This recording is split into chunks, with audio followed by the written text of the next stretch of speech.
Equation of a line passing through 2 points. The first point has x equals -16, and y equals 2.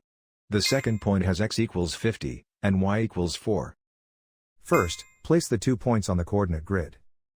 The run is the horizontal change, from x equals -16 to x equals 50, the run is 66.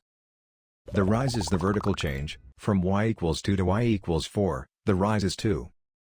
Slope is rise divided by run, 2 over 66, which simplifies to 1 over 33. Now draw the line through both points. Start with point slope form, y minus y1 equals m times x minus x1. Then fill in the boxed values. Slope is 1 over 33, x1 is -16, and y1 is 2. That gives the specific point negative slope equation for this line.